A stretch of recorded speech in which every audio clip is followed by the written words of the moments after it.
ಕಾರ್ಗಿಲ್ ಯುದ್ಧ ಸ್ಮಾರಕಕ್ಕೆ ಪ್ರಧಾನಿ ನರೇಂದ್ರ ಮೋದಿ ಭೇಟಿ ಕೊಟ್ಟು ನಮನವನ್ನ ಸಲ್ಲಿಸಿದ್ದಾರೆ. ಕಾರ್ಗಿಲ್ ವಿಜಯ ದಿವಸಕ್ಕೆ ಇಂದು 25 ವರ್ಷದ ಸಂಭ್ರಮ. ಹೀಗಾಗಿ ಕಾರ್ಗಿಲ್ ಯುದ್ಧ ಸ್ಮಾರಕಕ್ಕೆ ಪ್ರಧಾನಿ ಮೋದಿ ಭೇಟಿಯನ್ನ ಕೊಟ್ಟಿದ್ದಾರೆ. ಕಾರ್ಗಿಲ್ನಲ್ಲಿ ಹುತಾತ್ಮರಾದ ಯೋಧರಿಗೆ ಪ್ರಧಾನಿ ನರೇಂದ್ರ ಮೋದಿ ಶ್ರದ್ಧಾಂಜಲಿಯನ್ನ ಸಲ್ಲಿಸಿದ್ದಾರೆ. ಕಾರ್ಗಿಲ್ ಹುತಾತ್ಮರಿಗೆ ಶ್ರದ್ಧಾಂಜಲಿ ಸಲ್ಲಿಸಿದ ಪ್ರಧಾನಿ ನರೇಂದ್ರ ಮೋದಿ ಯುದ್ಧದಲ್ಲಿ ಮಡಿದ ವೀರರಿಗೆ ಗೌರವವನ್ನ ಸಲ್ಲಿಸಿದ ನಮೋ. ಲಡಾಖ್ನ ಡ್ರಾಸ್ನಲ್ಲಿರುವ ಕಾರ್ಗಿಲ್ ಯುದ್ಧ ಸ್ಮಾರಕ ಇವತ್ತು ಕಾರ್ಗಿಲ್ ವಿಜಯ ದಿವಸಕ್ಕೆ 25 ವರ್ಷದ ಸಂಭ್ರಮ. ಹೀಗಾಗಿ ಯುದ್ಧದಲ್ಲಿ ಮಡಿದಂತಹ ವೀರರಿಗೆ ಪ್ರಧಾನಿ ನರೇಂದ್ರ ಮೋದಿ ಗೌರವ ನಮನಗಳನ್ನು ಸಲ್ಲಿಸಿದ್ದಾರೆ. ಕಾರ್ಗಿಲ್ ಹುತಾತ್ಮರಿಗೆ ಶ್ರದ್ಧಾಂಜಲಿಯನ್ನ ಸಲ್ಲಿಸಿದ್ರು ಪ್ರಧಾನಿ ನರೇಂದ್ರ ಮೋದಿ.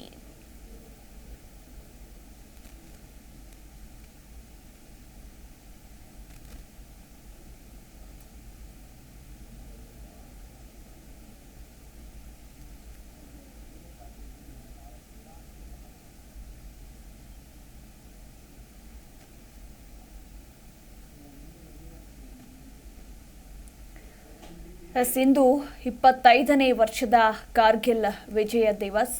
ಪಾಕಿಸ್ತಾನದ ವಿರುದ್ಧ ಭಾರತ ಗೆದ್ದು ಇಂದಿಗೆ 25 ವರ್ಷಗಳಾಯಿತು. ಆ ಯುದ್ಧದಲ್ಲಿ ದೇಶಕ್ಕಾಗಿ ಪ್ರಾಣ ತ್ಯಾಗವನ್ನ ಮಾಡಿದ್ದ 527 ಮಂದಿ ಯೋಧರು. ಇವತ್ತು ಆ ಯೋಧರಿಗೆ ಪ್ರಧಾನಿ ನರೇಂದ್ರ ಮೋದಿ ಶ್ರದ್ಧಾಂಜಲಿಯನ್ನ ಸಲ್ಲಿಸಿ ನಮನಗಳನ್ನ ಸಲ್ಲಿಸಿದ್ದಾರೆ. ಬಲಿದಾನ ಮಾಡಿದ ಯೋಧರಿಗೆ ನಮನಗಳನ್ನು ಸಲ್ಲಿಸಿದ ಪ್ರಧಾನಿ ನರೇಂದ್ರ ಮೋದಿ ಪಾಕಿಸ್ತಾನ ನುಸುಳುಕೋರರನ್ನ ಹುಟ್ಟಡಗಿಸಿ ಭಾರತೀಯ ಯೋಧರು ವಿಜಯ ಪತಾಕೆಯನ್ನ ಹಾರಿಸಿದಂತಹ ದಿನ ಇದು. ಪಾಕಿಸ್ತಾನದ ವಿರುದ್ಧ ಭಾರತ ಗೆದ್ದು 25 ವರ್ಷಗಳಾಯಿತು. ಇಂದು ಕಾರ್ಗಿಲ್ ವಿಜಯ್ ದಿವಸ್. ಹೀಗಾಗಿ ಬಲಿದಾನ ಮಾಡಿದ ಯೋಧರಿಗೆ ಪ್ರಧಾನಿ ನರೇಂದ್ರ ಮೋದಿ ನಮನಗಳನ್ನು ಸಲ್ಲಿಸಿದ್ರು.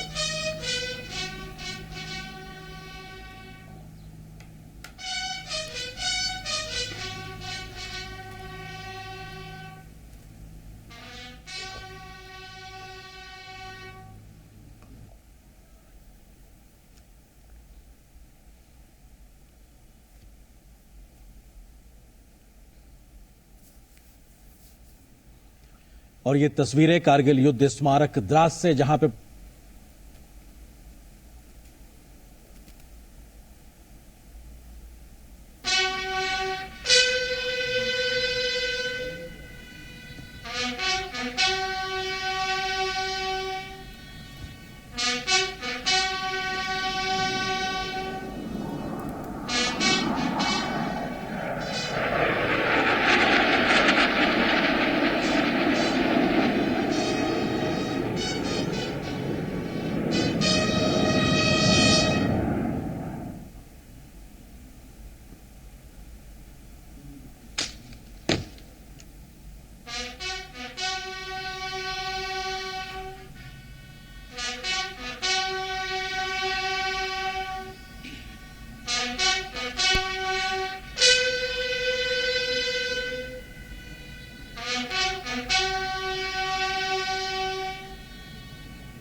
ಗಮನಿಸಬಹುದು ನೀವು ಕೂಡ ದೃಶ್ಯಾವಳಿಗಳಲ್ಲಿ.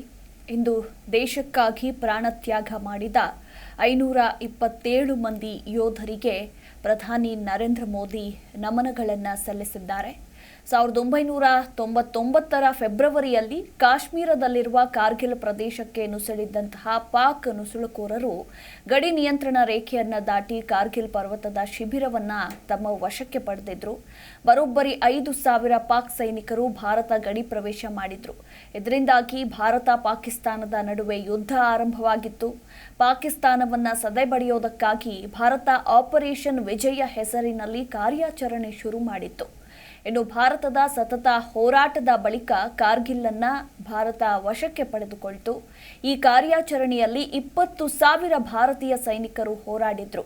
ಕರ್ನಾಟಕದ 13 ಮಂದಿ ಸೇರಿದಂತೆ 527 ಮಂದಿ ಭಾರತೀಯ ಯೋಧರು ಹುತಾತ್ಮರಾಗಿದ್ರು. ಇನ್ನು 700 ಮಂದಿ ಪಾಕಿಸ್ತಾನ ಸೈನಿಕರು ಸಾವನ್ನಪ್ಪಿದ್ರು. ಭಾರತ ಎಂದೂ ಮರೆಯದ ಇತಿಹಾಸದ ಪಥಗಳಲ್ಲಿ ಅಚ್ಚಳಿಯದೆ ಉಳಿಯೋ ಈ ಐತಿಹಾಸಿಕ ಗೆಲುವಿಗೆ ಇಂದಿಗೆ 25 ವರ್ಷ. ಇನ್ನು ಹೀಗಾಗಿ ಕಾರ್ಗಿಲ್ ವಿಜಯ್ ದಿವಸ್ ಹಿನ್ನೆಲೆಯಲ್ಲಿ ಪ್ರಧಾನಿ ನರೇಂದ್ರ ಮೋದಿ ಲಡಾಖ್ನಲ್ಲಿರುವ ಕಾರ್ಗಿಲ್ ಯುದ್ಧ ಸ್ಮಾರಕಕ್ಕೆ ಭೇಟಿಯನ್ನ ಕೊಟ್ಟು ಬಲಿದಾನ ಮಾಡಿದ ಯೋಧರಿಗೆ ನಮನಗಳನ್ನ ಸಲ್ಲಿಸಿದ್ದಾರೆ. शहीदों की चिताओं पर लगेंगे हर बरस मिले। जय हिंद, मैं राइफलमैन अमित सिंह और मैं राइफलमैन जीवन श्रेष्ठा 7 बटालियन 11 गोरखा राइफल भारतीय सेना की तरफ से इस कारगिल वॉर मेमोरियल में हार्दिक स्वागत तथा अभिनंदन। इसी ड्रोन से आप जिस स्थान पर उपस्थित हैं उन पहाड़ियों की नरेंद्र मोदी के गतिशील नेतृत्व में न केवल विरोधियों के नापाक इरादों पर काबू पाने के लिए सक्रिय दृष्टिकोण अपनाया है, बल्कि सीमा पर बुनियादी ढांचे के निर्माण की गति को भी बढ़ावा दिया है। बॉर्डर एरिया डेवलपमेंट और सीमा पर सड़कें पुल बनाने का काम भी बहुत तेजी से हुआ है। मनाली और लेह के बीच निर्माणाधीन निमू पदम दारचा रोड पर शिंकुला दर्रे पर 4,800 मीटर की ऊंचाई पर दुनिया की सबसे ऊंची शिंकुला सुरंग के निर्माण की मंजूरी भारत सरकार की सक्रिय पहलों में से एक है। सीमा सड़क संगठन को इस महत्वाकांक्षी परियोजना के कार्यान्वयन की जिम्मेदारी सौंपी गई है। 4.10 किलोमीटर लंबी शिंकुला सुरंग शिंकुला दर्रे को बाईपास करेगी, जो हर साल 4 से 5 महीनों के लिए 15 से 20 फीट बर्फ से ढका रहता है। ये सुरंग ट्विन ट्यूब होगी तथा इसमें हर 500 मीटर पर क्रॉस पैसेज उपलब्ध कराए जाएंगे। इस सुरंग के निर्माण से 4 किलोमीटर यात्रा की दूरी और 30 मिनट की समय में कमी आएगी। आज शिंकुला टनल का निर्माण कार्य माननीय प्रधानमंत्री श्री नरेंद्र मोदी जी के कर कमलों द्वारा प्रथम विस्फोट के साथ शुरू किया जाएगा। अपने रणनीतिक सैन्य महत्व के अलावा यह सुरंग लद्दाख को हर मौसम में कनेक्टिविटी प्रदान करेगी और हिमाचल प्रदेश तथा लद्दाख में सामाजिक और आर्थिक विकास को बढ़ावा देगी। शिंकुला सुरंग का निर्माण भारत के माननीय प्रधानमंत्री श्री नरेंद्र मोदी के विकसित भारत और आत्मनिर्भर भारत के सपने को साकार करने की दिशा में एक बड़ा कदम होगा। यहाँ उपस्थित सभी अतिथिगणों को अब मैं वीडियो लिंक के माध्यम से यहाँ से 500 किलोमीटर दूर शिंकुला ले चलती हूँ। आप सभी से अनुरोध है कि आप अपने सामने लगी 2 डेटा स्क्रीन की ओर ध्यान दें, जहां शिंकुला सुरंग का उत्तर पोर्टल दर्शाया जा रहा है, जिसका निकास निमू की ओर होगा। ये समुद्र तल से 4,800 मीटर की ऊंचाई पर स्थित है और शिंकुला शिखर से 3 किलोमीटर पहले है। अब मैं माननीय प्रधानमंत्री जी से अनुरोध करती हूं कि वे रिमोट के माध्यम से शिलालेख का अनावरण करते हुए प्रथम विस्फोट करने की अनुमति प्रदान करें।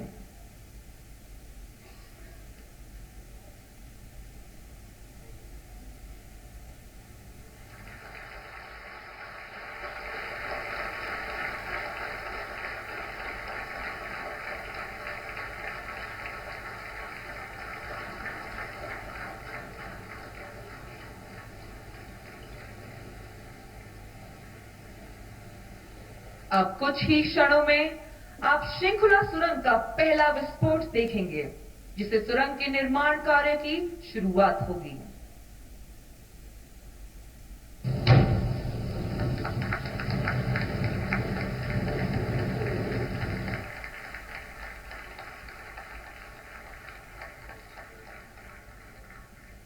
प्रधानमंत्री जी, आपके कुशल नेतृत्व में हमारा देश तेजी से प्रगति कर रहा है। आपकी दूरदर्शिता और सशक्त नीतियों ने हमें आत्मनिर्भर भारत की ओर अग्रसर किया है। मैं आपसे निवेदन करती हूं कि वे इस शुभ अवसर पर अपने बहुमूल्य वचनों से हम सभी का हौसला बढ़ाते हुए हमारा मार्गदर्शन करने की कृपा करें। माननीय प्रधानमंत्री जी,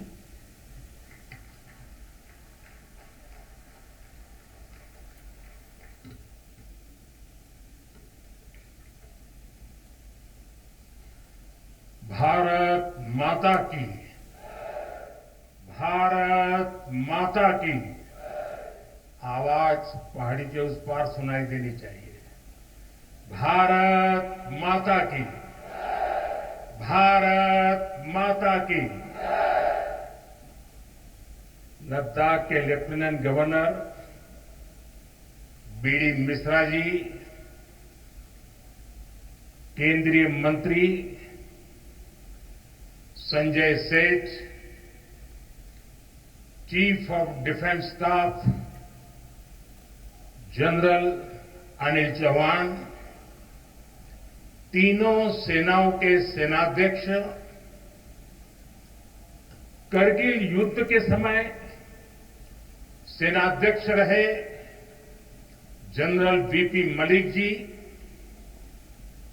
पूर्व सेनाध्यक्ष जनरल मनोज पांडे जी,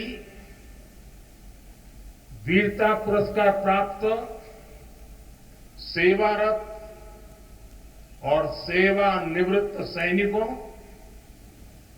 वीर नारियां और उनके समस्त परिजन, सेना के बहादुर जवानों और मेरे प्रिय देशवासियों, आज लद्दाख की ये महान धरती कारगिल विजय के 25 वर्ष पूरे होने की साक्षी बन रही है। कारगिल विजय दिवस हमें बताता है कि राष्ट्र के लिए दिए गए बलिदान अमर होते हैं। दिन, महीने, वर्ष, सदियां गुजरते हैं, सर्दियां भी गुजरती हैं, मौसम भी बदलते हैं, लेकिन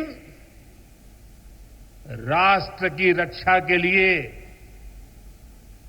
अपनी जान की बाजी लगाने वालों के नाम अमिट रहते हैं। ये देश हमारी सेना के पराक्रमी महानायकों का सदा सर्वदा ऋणी है। ये देश उनके प्रति कृतज्ञ है। साथियों, मेरा सौभाग्य है कि कारगिल युद्ध के समय मैं एक सामान्य देशवासी के रूप में अपने सैनिकों के बीच था। आज जब मैं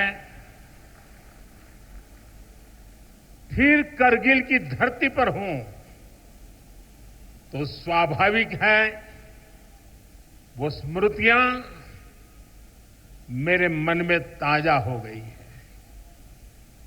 मुझे याद है किस तरह हमारी सेनाओं ने इतनी ऊंचाई पर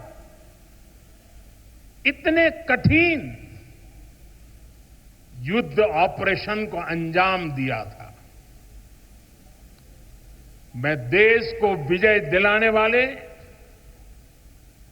ऐसे सभी शूरवीरों को आदरपूर्वक प्रणाम करता हूं। मैं उन शहीदों को नमन करता हूं जिन्होंने कारगिल में मातृभूमि की रक्षा के लिए अपना सर्वोच्च बलिदान दिया। साथियों, कारगिल में हमने केवल युद्ध नहीं जीता था, हमने सत्य, संयम और सामर्थ्य का अद्भुत परिचय दिया था। आप जानते हैं, भारत उस समय शांति के लिए प्रयास कर रहा था।